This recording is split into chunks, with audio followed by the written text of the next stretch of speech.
Assalamualaikum warahmatullahi wabarakatuh. Perkenalkan, saya Siti Sahara dengan NPM 2008260001. Di sini saya akan menjelaskan mindmap saya pada blog Endocrine, Metabolism, dan Nutrition dengan judul Diabetes mellitus. Diabetes mellitus adalah suatu kelompok penyakit metabolisme dengan karakteristik hipoglikemia yang terjadi karena kelainan sekresi insulin atau kerja insulin. Pada diabetes mellitus ini juga memiliki faktor resiko seperti aktivitas fisik yang kurang, genetik, usia lebih dari 45 tahun, kemudian ada obesitas. Diabetes mellitus juga memiliki 3 klasifikasi, yaitu diabetes mellitus tipe 1 dan diabetes tipe 2, kemudian diabetes mellitus gestasional. Kemudian patogenesis pada diabetes mellitus itu dimulai pada sel beta pankreas di mana mengalami penurunan sekresi insulin yang menyebabkan hiperglikemia. Lalu pada sel alfa pankreas terjadinya peningkatan sekresi glukosa yang dapat menyebabkan hiperglikemia. Pada sel lemak mengalami peningkatan lipolisis, di mana di lipolisis, kemudian di otot mengalami penurunan utilisasi glukosa.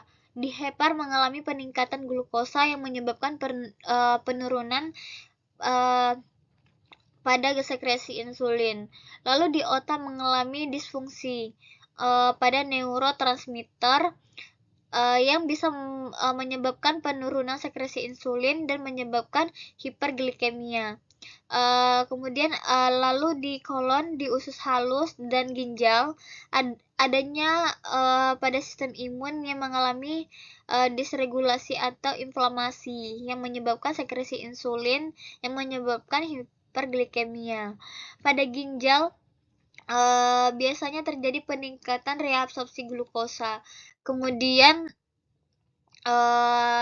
untuk komplikasi pada diabetes mellitus itu bisa mengakibatkan stroke, penyakit jantung koroner, kemudian gagal jantung, kemudian ada retinopati, kemudian ada katarak, kemudian ada gagal ginjal.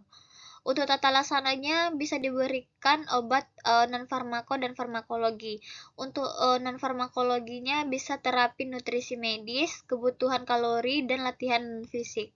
Untuk farmakologinya, pada pemicu sekresi bisa diberikan obat sulfonylurea atau glinit, kemudian ada peningkatan sensitivitas insulin, bisa diberikan metformin, kemudian thiazolidinedion, kemudian ada penghambat alfa glukosidase,